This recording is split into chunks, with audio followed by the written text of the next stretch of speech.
So we have so much to unpack. I I'm really grateful that we didn't do this sooner, because I hit you up so many months ago about this, and you were like, "When are we doing it?" And I'm glad we didn't do it because now we have some more relevant shit to talk about.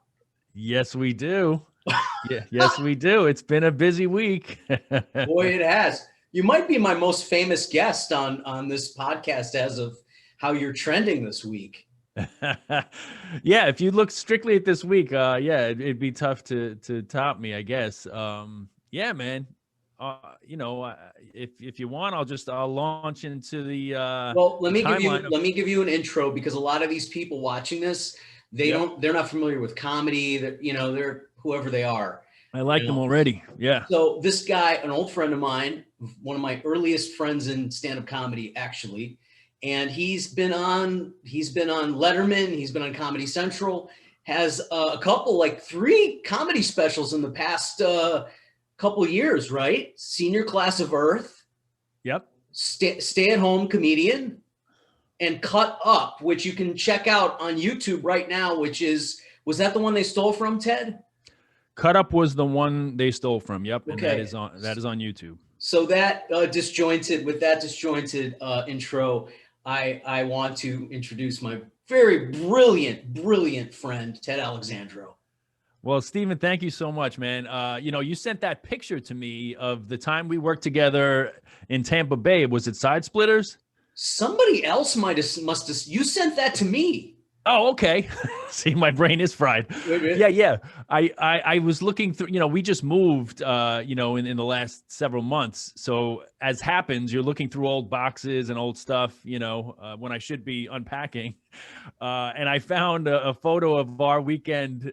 It had to be from around 2000 or so. Might have been before that even. Even before? Crazy. Yeah, man. So it's great to reconnect. Always look back fondly on that weekend, and certain people you connect with, and they kind of stay in your heart, and you were one of those guys. So it's nice to be on your show. Man, that means a lot because it was the same. And I want to get into that at the end because I want to go ahead and talk about your pop cultural phenomenon that happened to you. Gosh, yes. We may have to do a companion podcast because there's a lot that I. There is a lot. And So let's jump in, man. How long have you been a stand-up? First of all. Well, I was part of a duo for 2 years, starting in 1992. So I'm coming up on 30 years of performing stand-up. But solo, I started in 94. So about, 27, 28 years solo. Okay. But you've been a headlining stand-up comedian you were a headlining stand-up comedian when I met you, which means you made it onto the headliner stage pretty quick. Yeah, I was pretty fortunate. I don't even think I had enough really to headline. It was one of those deals. You always get the next step really before you're ready. So I probably, had 30 minutes and I was headlining and filling out those last 15 as best I could. But yeah, I kind of hit the ground running. I think partly because I had done a lot of theater, a lot of acting, so I was comfortable on stage. And then I had those 2 years as part of the duo with my friend Hollis James. He and I went to college together. We did the web series Teachers Lounge together. So we did that, that 2 years or so as a duo. And I think that helped me to, if nothing else, it familiarized me with the New York comedy scene, with all of the peripheral stuff when you're starting out in comedy, and having my best friend to talk with and bounce ideas with, and to, kind of just assess how each set went on the way home. That was a great way to dip my toe in. And then, started doing the solo stuff around 94. And I was headlining by, late 90s, early 2000s. And you got on TV. That probably helped. Yeah, man, I got lucky because a veteran comic, I was kind of straddling, folks may not know, but in New York, there are almost like several, I guess this is true of a lot of big cities, but there's like several little pods of comedy scenes. You had the New York City club scene, but then you had the Long Island scene, which was kind of thriving at that point too, believe it or not. Oh, you had 3 or 4 clubs out on Long Island that were doing shows like 5 nights a week. This was coming, Eddie Murphy started in a lot of those clubs.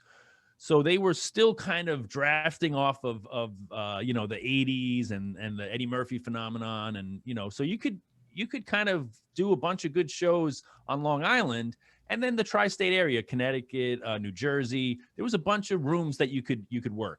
So I think that kind of contributed to me getting my reps and getting good, you know, pretty quickly. So yeah, that was kind of the way that started. I don't know if I answered your question. Yeah, that was perfect. I didn't know any of that. I do know that New York, I envied you because I could see you weren't that much older than me and you were headlining and I was an opening act. So that's the difference between, well, I mean, obviously you have talent and you had some educational opportunities there, but you also weren't stuck in a place where there was one club and two open mics. So no, that was key. Oh, and I just remembered the thing, you know, what happened was I got representation early because a veteran comic who worked on Long Island, this guy, Jim Myers, who was a great kind of character. He would go on stage as a German and do the first 15, 20 minutes of his set. It's like straight, as dry as could be. And he was so funny. The comics were always dying and people like kind of caught on bit by bit. And then like halfway through his set, he would say, just you know, destroying. Right. Yeah. He'd say, no, actually, I'm just, you know, my name's Jim. But anyway, I always, you know, he was like a veteran guy that everybody really revered. And he approached me one night at one of the open mics and said, you know, I'd really like to give your information to my manager, whose name was Jeff Sussman. And he worked with Joe Rogan and with Kevin James. So, you know, God bless Jim Myers. He really kind of, you know, accelerated my growth. Sometimes that's the difference. Sometimes it's just the difference of having a mentor, and very few people do, by the way. So for sure. Myers. Very gracious of him, very generous of him. Okay, so there's no segue for this, but Ted, tell us what happened to you this week, and we'll go. Just let you go all the way through it. Okay. I'm still figuring it out, but I'll do the best I can. So Sunday morning, I woke up to just a deluge of text messages and social media messages.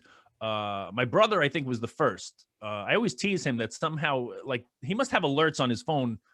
I don't know how he does it, but my younger brother, Dave, always knows if something's going on, that I was on something or someone said something about me. You know, like, did you hear this? Did you hear that? So my brother Dave texted me, and then a bunch of comedians said, did you see on SNL last night? They took your Zillow joke. I have a 1-year-old son, so I'm in bed by 10. I don't stay up. I don't watch anything. I'm not aware of what's going on SNL. So I watched, somebody sent me the video, and I see that they basically stole an idea from my special, which you alluded to, Cut Up, which I put out in 2020. And it's a joke that I do about how my wife and I don't sext one another, but we text each other properties on Zillow and Trulia, and that's like our dirty talk. You know, we're like, ooh, 3 bedrooms, 2 bathrooms, you know, like, you're nasty. Or, you know, if we really want to get dirty, we'll send properties that are out of our price range, like, ooh, 800,000, you are a bad girl. And then the tagline is, you know, who likes a big backyard? So anyway, they send me the SNL sketch, and it's virtually the same beats, the same idea, the same joke. So I've had this kind of happen in the past a few times. Sometimes I just blow it off or think like, whatever, maybe it's parallel thinking. But with this one, it kind of just rubbed me wrong because I've been doing the joke at the Comedy Cellar in New York City, which is my home club. And best club in the country, by the way, people, if you're in New York. Really. Iconic. Yeah. Great club. So I'm fortunate to work there. But a lot of SNL performers and writers come through on the regular. So I thought to myself, you know, it's a little too coincidental, and, you know, it's a little too close with the beats of the joke and everything. So at the very least, I thought to myself, you know what, I'm going to get out in front of this and say, like, look, this is my bit. It's on my special from 2020. I'd been doing the joke as far back as 2019. At the Cellar regularly. So, you know, you can decide for yourself. So I made a little video juxtaposing my bit from Cut Up with the SNL sketch. And I tweeted it. And the thing just went nuts. It just started, people retweeting, people calling out SNL. And I realized too that there's a lot of kind of uh, anti-SNL sentiment in the comedy community for things they've stolen in the past. Tig Notaro famously had a sketch of hers stolen, or it was pretty much the same sketch. So there's a long list of people with grievances with SNL. So yeah, I just kind of thought, you know what, I'll make the video and people can decide for themselves. And sure enough, it kind of just started spreading like wildfire all day Sunday. It was Super Bowl Sunday, which also worked in my favor, because then I called a press conference on Instagram Live for halftime. I said, be at my Instagram at halftime. I'll be addressing questions, and and I also put out a demand for $1 million from SNL, and I said, please Venmo me. I expect that to be in my Venmo by kickoff. And so yeah, I just kind of had fun with it. I figured, you might as well make it funny, make it silly, but also serious in the sense that my joke was stolen, more or less. Okay, so how pissed off are you really, Ted? Well, I'm not the kind of person that, you I'm can't not carry that, shit around. Yeah, I'm not that quick to anger, and but to me, it was more important that I identify this as my bit, because SNL having the reach that it does, everyone immediately says, "Oh, that's brilliant, that's genius. This is the best sketch in years," right? They did say that. Yeah. I just do, to be honest with you, I find it's funny that they virtue signal all these, that they're on the right side of politics. And I agree. A lot of times. Meaning the right, or the left, meaning the boutique liberal left, not your and I's left. That's right. But that's right. They're virtue signaling about politics and how they're on the right side of everything until it comes to their own ambition, right? Sure. Which is the most telling thing about this whole corporatist charade, Well, yeah.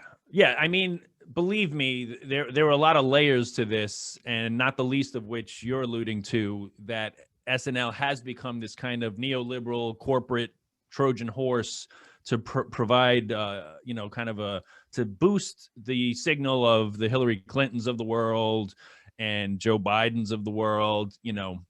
As you said, I'm kind of radically far left of the center candidates that they prop up, but they make them palatable and they make them fun and silly. The same way that Jimmy Fallon caught a lot of shit for tussling Trump's hair and making him human and all of that. But SNL does the same thing all the time with Hillary Clinton and like Kate McKinnon singing Hallelujah and all this kind of stuff, and Jim Carrey playing Joe Biden with the aviator glasses and then this and that.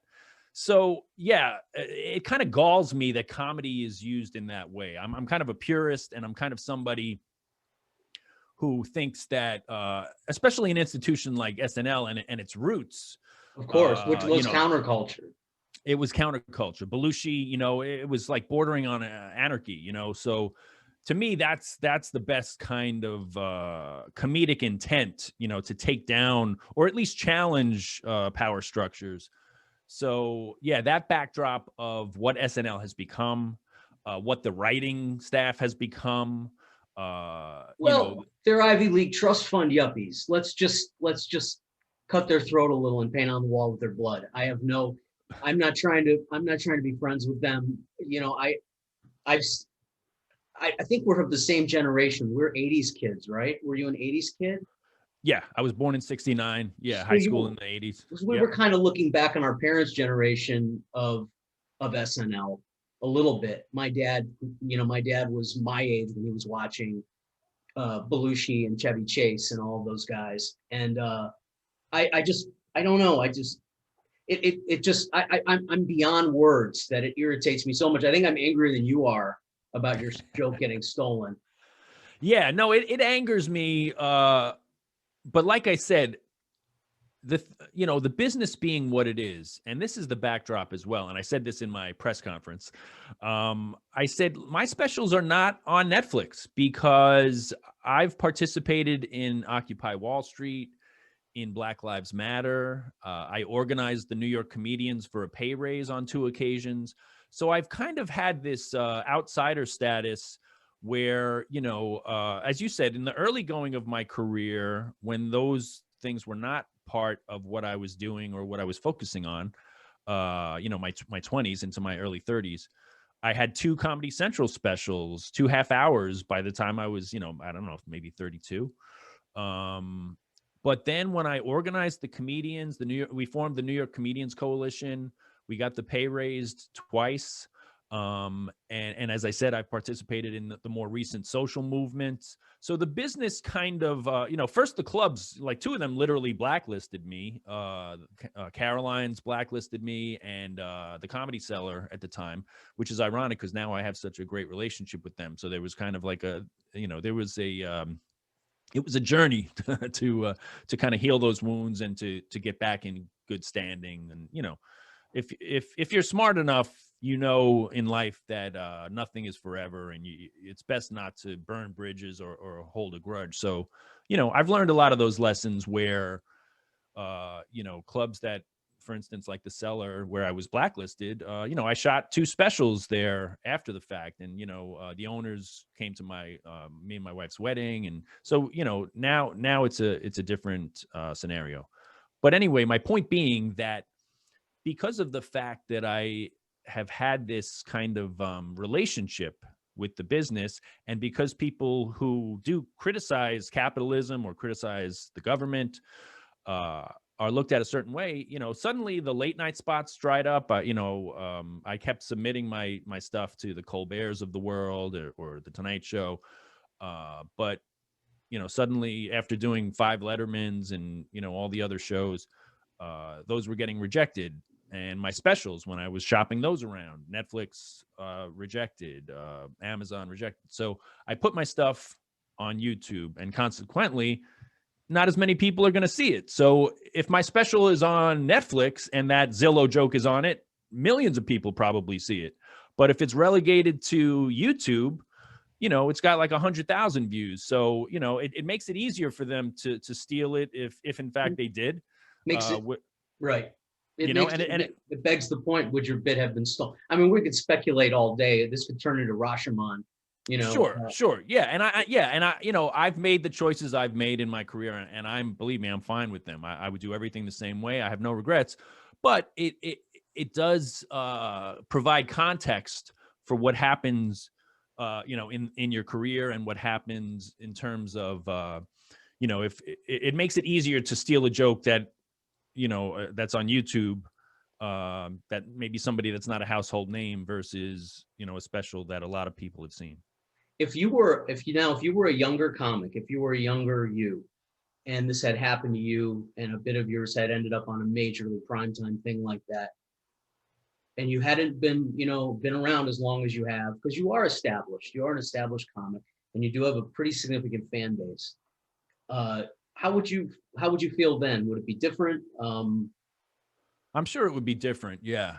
Just because of the factors that you mentioned, like when you have 25 to 30 years in the business, you're a lot more self-confident, self-assured. You have a lot more relationships in the business, and you kind of know who you are, and why you do what you do. When I'm 25, 30, and I'm still finding my footing, and you're still very ambitious, and you're kind of looking to the industry for validation. You want to get on. You're showcasing. Sure. So you don't want to do anything to jeopardize those relationships or those possibilities. So, I don't know. I think I probably would still have spoken out, although now it's such a different landscape with social media and everything. And with everything being so corporate in general, I I don't have the fear. It's like I'm not waiting to get on SNL, or I'm not waiting to get my own sitcom. You know, like I don't give a shit about those things. To me, it's more important that I claim the joke and I say, look, I was doing this 2 years prior to this when this sketch came out. I was doing it in New York City at the Comedy Cellar, where a lot of writers happen to come through. So, you know, I just want to put that out there. I think that the way that you dealt with it was the most poetic. It was, I would have been Sonny Corleone. I would have run right into the toll booth. And I appreciate your Michael. You know, I appreciate your Vito, and the way that you have dealt with it is kind of beautiful, and is one of the reasons I admire you. I got to tell you, and I've always thought when you came through Tampa Bay, where I started out, that was a fucking armpit. That was a place the imagination goes to die. Yes. And I thought, gosh, you know, I want to know more people like this guy. He's not to say there weren't other headliners who came in who were creative, and you know, but I'm watching Woody Allen movies and listening to Bill Hicks and you know. And, oh, by the way, I want to bring this up because I'm skipping around a little, but the week that we worked together, and I don't know if you remember this, but I remember it vividly.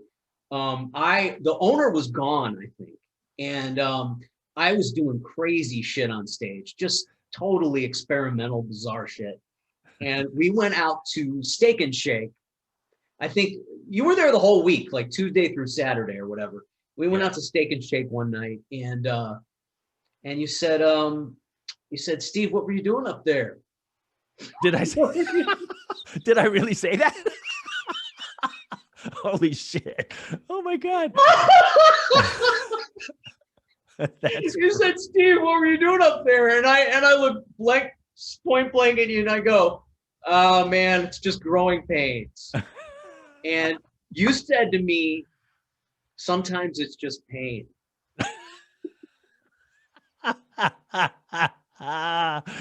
Oh man, that's great. Oh, you don't remember that, do you? I don't, but I love it. I do remember going to Steak and Shake with you, but I don't remember that conversation.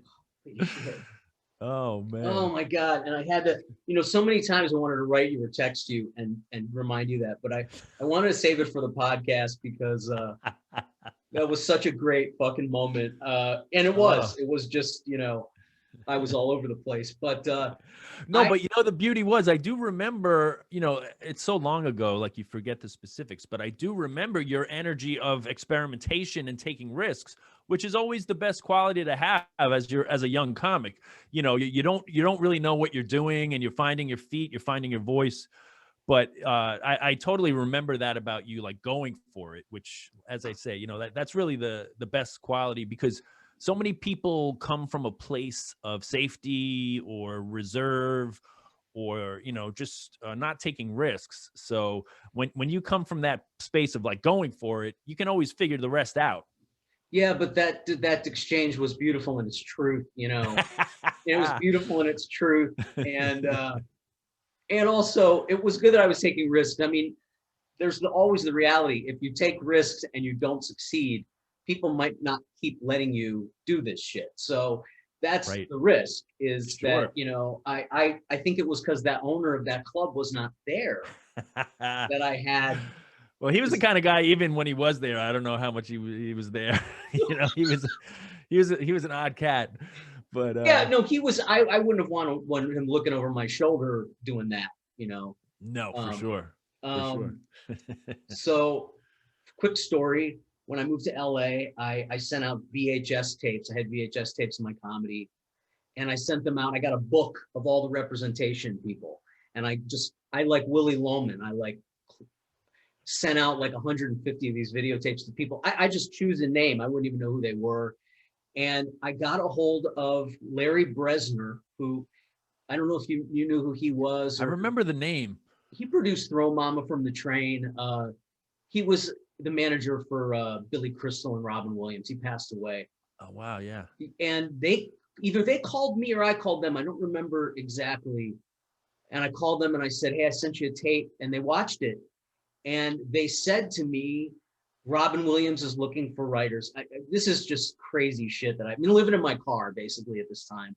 Yeah. Robin Williams is coming. Robin's coming back, and he's going to look for writers. And we watched your tape, and we might want to talk to you about it. And I said point blank to them, Ted, I said, listen, I'm a young comic. I haven't been doing this very long. I don't know if I could just give Robin my best material, uh, because I might not have, I don't know if I could go on without the material. I don't have that much material, basically alluding to that I had known he stole material, right? Right. And that manager, to his credit, continued to, first of all, I should have not done that. I should have gone in and met them at least, Sure. It's Sure. stupid. But I was concerned because I knew the reputation that he had, right? That's funny. Yeah. And totally made the completely wrong move. I should have given him everything I had and just been happy. But but that manager stayed in touch with me, and he Yeah. was really cool. And he passed me on to other managers and stuff afterward. But to your point of your being paranoid about your stuff being stolen, that's why I asked, because I was really afraid at that time that stuff I put on that tape, that 10-minute tape, was everything I had. Sure. Yeah. In the early going, everything is like oxygen. You need it, like, because if you give somebody a 2-minute bit, suddenly you can't host, or you can't take paid work because you're going to be scrambling. So yeah, no, I mean I get it, I get it. But it's so funny as you go on, the wisdom that you accumulate, the perspective that you accumulate, right? And you can look at it in such a different way than you did at the time. Well, you come bringing to your wisdom, have decided to get a petition, or did you start the petition, or did somebody else start this petition? Somebody else started that. That was another kind of, it's so funny when these types of things happen, organically, it just kind of takes on a life of its own. So I posted my video juxtaposing the two bits, and people started retweeting it, sharing it. People started Venmoing me money too. I think I've gotten like close to $400 from people, like, here's $5, here's $10. Someone sent me $100. People just saying like, good for you calling out SNL, or people saying, I've been a fan of yours for a while. Here's $10. Have a beer on me. So yeah, that's another side little sweet thing that's happened. But then, a fan of mine, I guess, somebody that, a Facebook friend wrote and said, hey, I started this change.org petition calling out SNL and stuff. So, I spoke to my wife, and, kind of just getting back to the point that you made too about the way that I handled it. I think part of it is again, being older, having perspective, wanting to make it funny and kind of winking at it a little bit, asking for $1 million as kind of a nod to Mike Myers, I thought it was I misinterpreted it completely. I think I misinterpreted it in a funnier way, actually. I thought it was a real estate reference. Hey man, whatever works. But in my mind, it was, Mike Myers does Dr. Evil, which is based on, based on Lorne Michaels. So I thought like, okay, I'll ask for $1 million.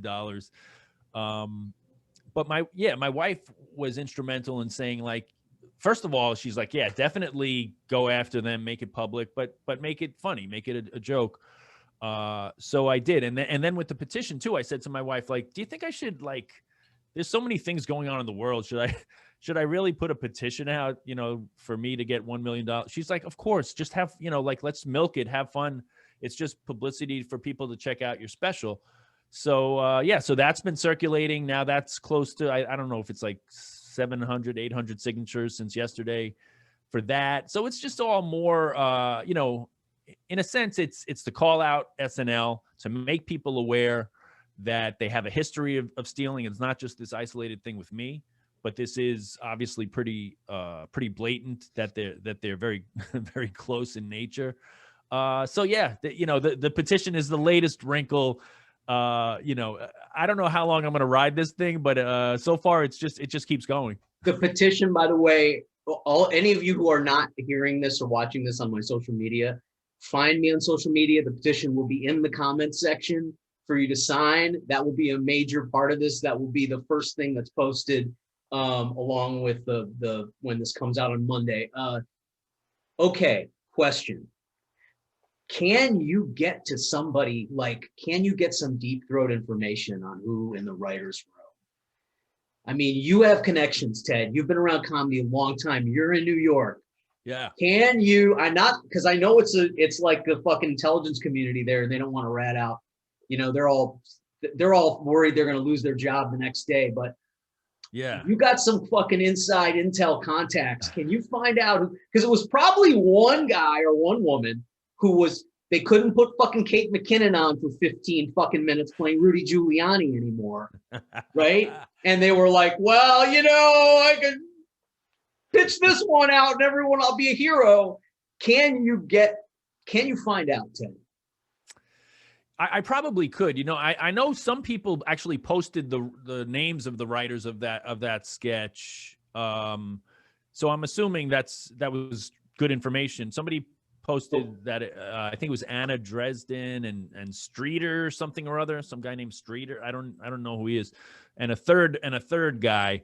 Yeah, I don't know any of them personally. I think Anna Dresden is the only one of the three that does stand up. I think the other two might be sketch guys or improv guys. So yeah, I don't know any of the three names that were presented to me personally, but that doesn't mean that they hadn't been to the cellar or seen me. Or another possibility is that, because of the nature of these corporate shows, sometimes companies pay them, like Zillow might pay them and say like, hey, can you do a sketch about us? And really? They work back. Yeah. It's like, it's advertising, right? So a kickback for a comedy writer. It's advertising. Yeah. So, how much free advertising has Zillow gotten this week from SNL? Zillow's the winner. That's what should tell you everything. People in the no idea zone. Here's a real idea. Who's the real winner? The fucking corporation. Anyway, back to you, Ted. Yeah, no, that's exactly right. So, it's like product placement, right? Anytime you're watching a movie and there's a can of Coke there or whatever, it's not an accident. And same with SNL or any of these shows now. Corporations pay them like, hey, can you do anything for us? So if in fact Zillow approached them, I don't know, I'm just speculating. Then if they work backwards from there, maybe if they Google stuff about Zillow, my joke comes up. Who knows? I don't know, because I posted that joke, like I said, in 2019, 2020, on social media, because my special cut up, the name is a double entendre of like, a person who's a cut up, but also the special is cut up from sets because of the pandemic. I was not able to piece together a compilation. I pieced together a compilation. So the sets are from varying dates. So some of these I had posted already on social media as kind of standalone jokes. But for the special, I put together an hour of material that was intended to be a proper special in a theater and all that. But I worked with an editor and we cut together the special. So this joke, for instance, had lived. I mean, I saw it on my Facebook because I started to do research and see like, okay, when did I post this? And on my Facebook, I think it was like maybe the summer of 2019. So the version that made it to my special was recorded, I think, November of 2019. So the point is, it's a year and a half to 2 years that joke was floating around in New York City and elsewhere. Floating around in New York City, for sure.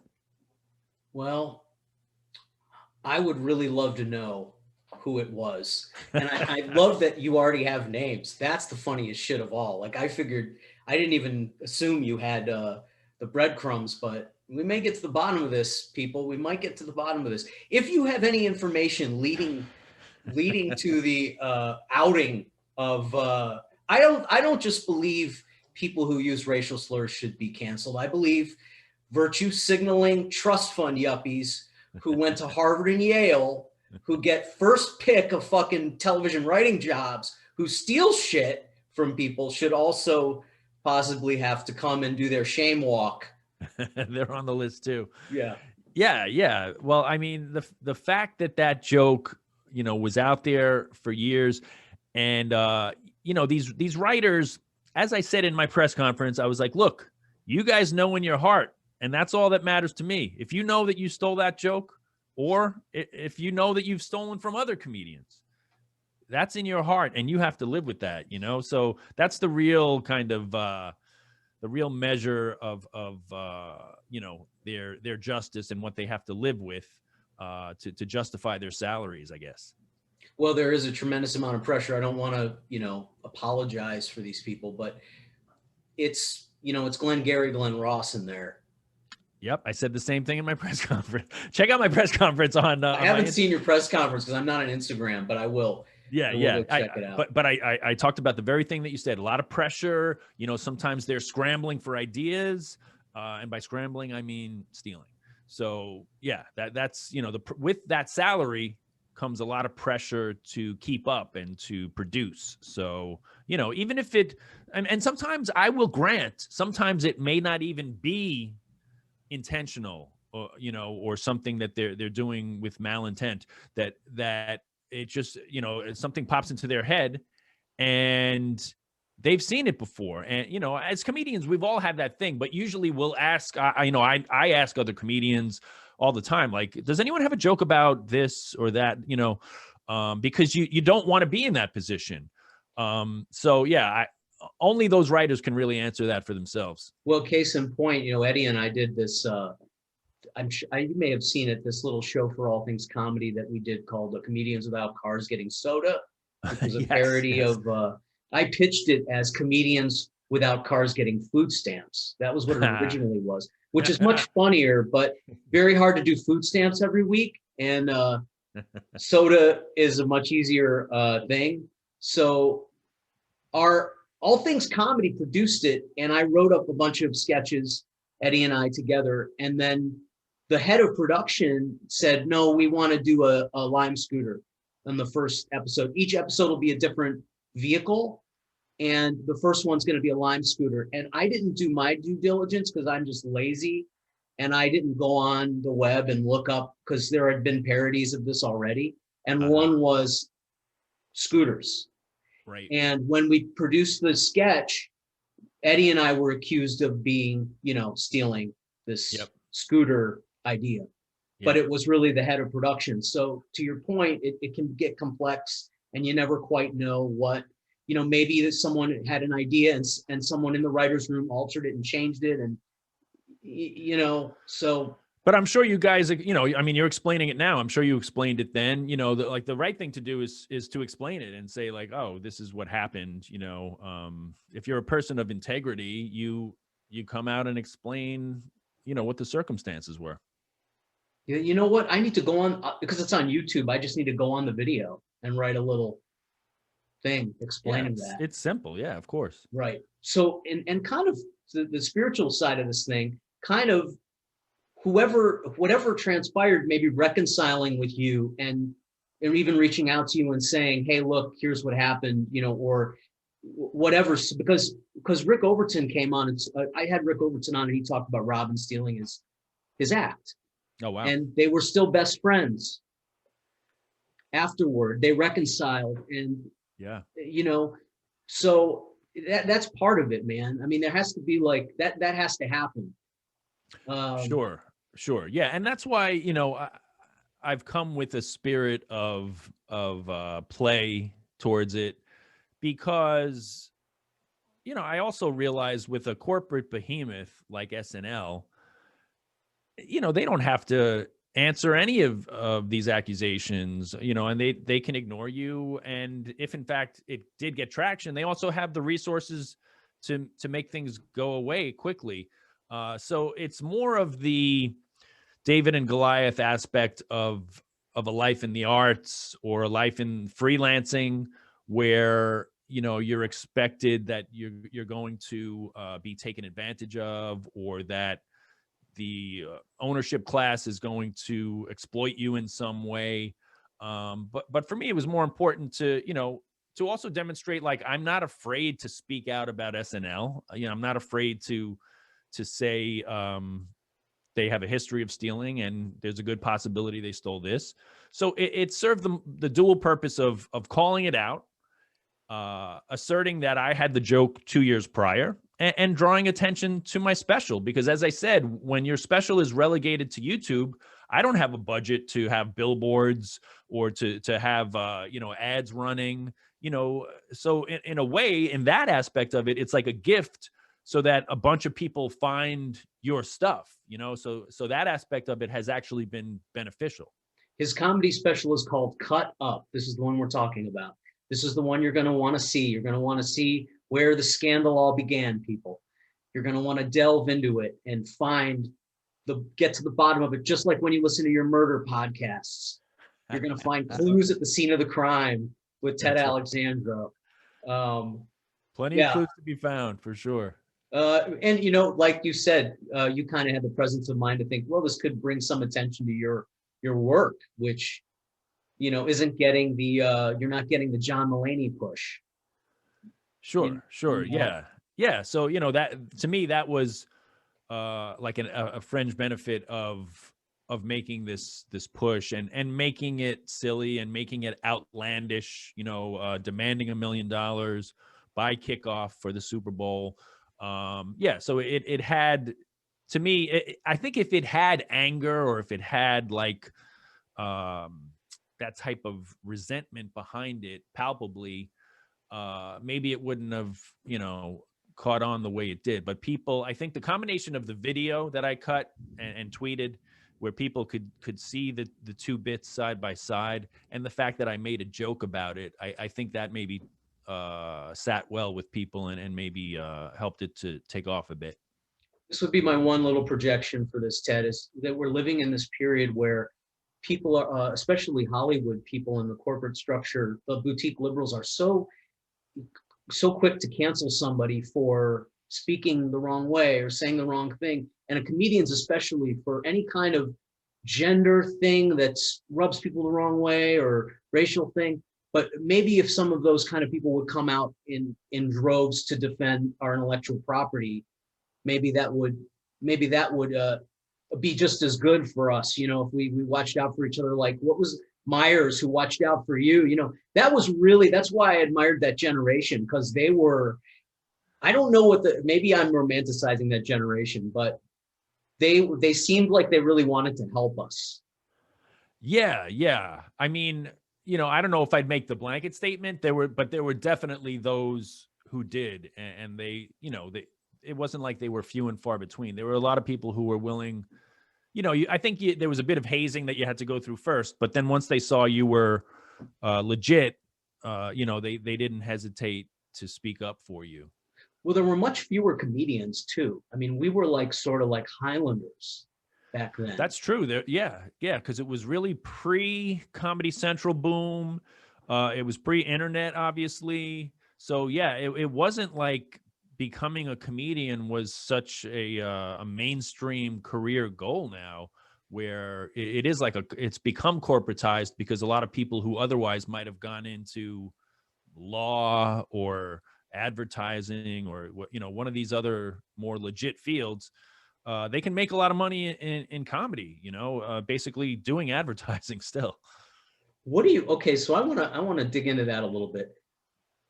And by the way, it's perfectly okay. I just looked you up to you as a person of wisdom. It's perfectly okay to not know the answers to these questions that I feel probably like nobody has the answers to. But where is this something to do with just people from the upper class not seeing comedy as a dirty art form anymore, and then suddenly wanting to get into it?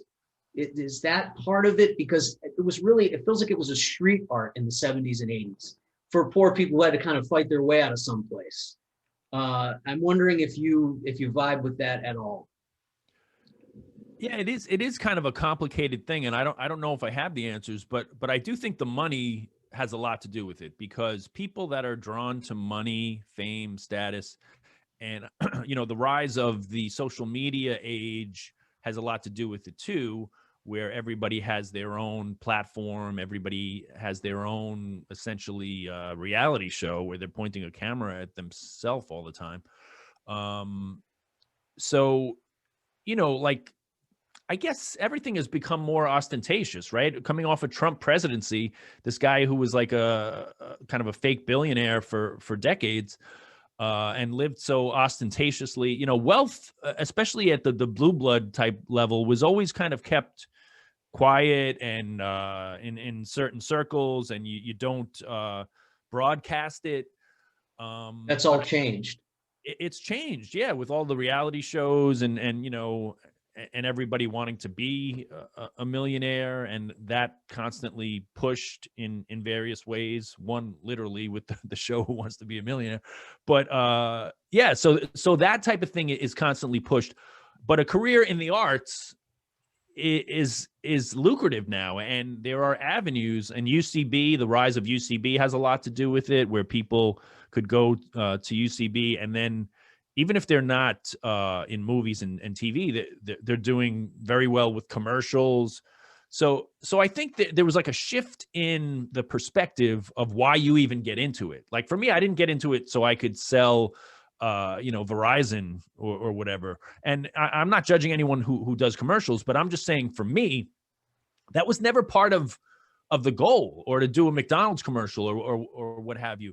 But I think like it became a very viable way for people to make money doing commercials, to audition for sitcoms, to write, to populate all these staffs with writers. And like you said, a lot of them Ivy League, all the late night shows, all Ivy League.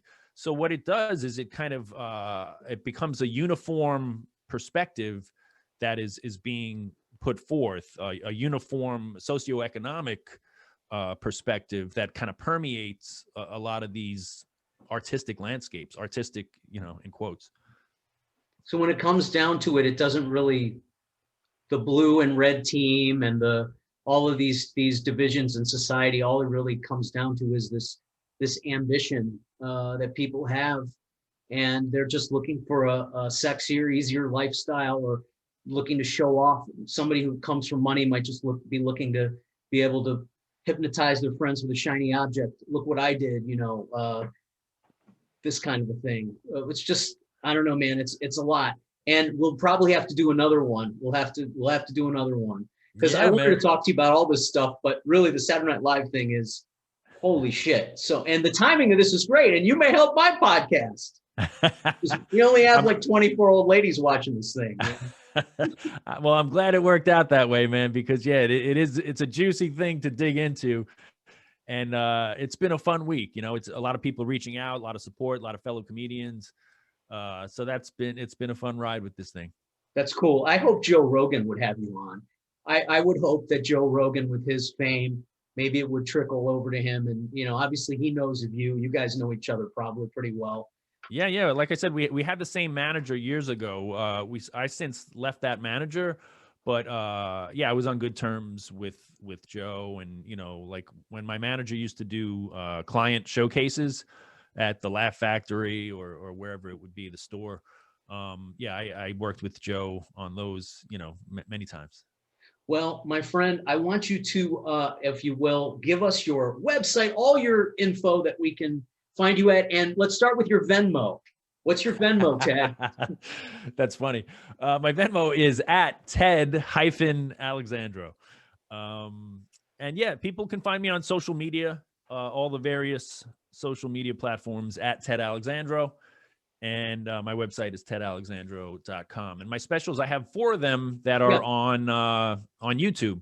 So you can, just okay. Go on a binge fest. I mentioned 3: Senior Class of Earth, Stay-at-Home Comedian, Cut Up is the most recent. What is the 4th? I Did It. That was from I think 2014, 2015. That one was filmed at the Creek in the Cave in New York, and that one was like kind of stripped down. There, that place holds about 30 people. And I don't think we filmed it. We shot it over a bunch of nights. But it wasn't like what made that different is I didn't shoot it with the intention of shooting a special. I just asked my friend, can you shoot these sets? So some nights there were 10 people there, some nights 12, some nights it was full. But we pieced together over a few nights, and it's very minimalist, and I really like it because it's different than the kind of pomp and circumstance of a lot of specials. This was I Did It. I Did It. Well, Ted, thanks, man. Thank you for coming on, and I'm so happy that we did this. And we'll be out on Monday, so everybody check us out. You know where to find us, and the petition will be on all my social media for you to sign for Ted. And let's get as many people. Share that, by the way. Don't just sign it. Share it with others. All right, brother. We made your 2 p.m. call time here. I love it. Stephen, thank you so much, man. A pleasure to reconnect, and we'll do it again. Always. We definitely will. See you, man. Okay, buddy. Thank you. Hey, everybody. I hope you enjoyed whatever you saw on our channel today. Make sure to like, comment, and share everything you see here. And please hit that big red subscribe button. You have no idea how much it helps the No Idea Zone every time you hit that button. Thanks again, and we'll see you on the next installment of the No Idea Zone.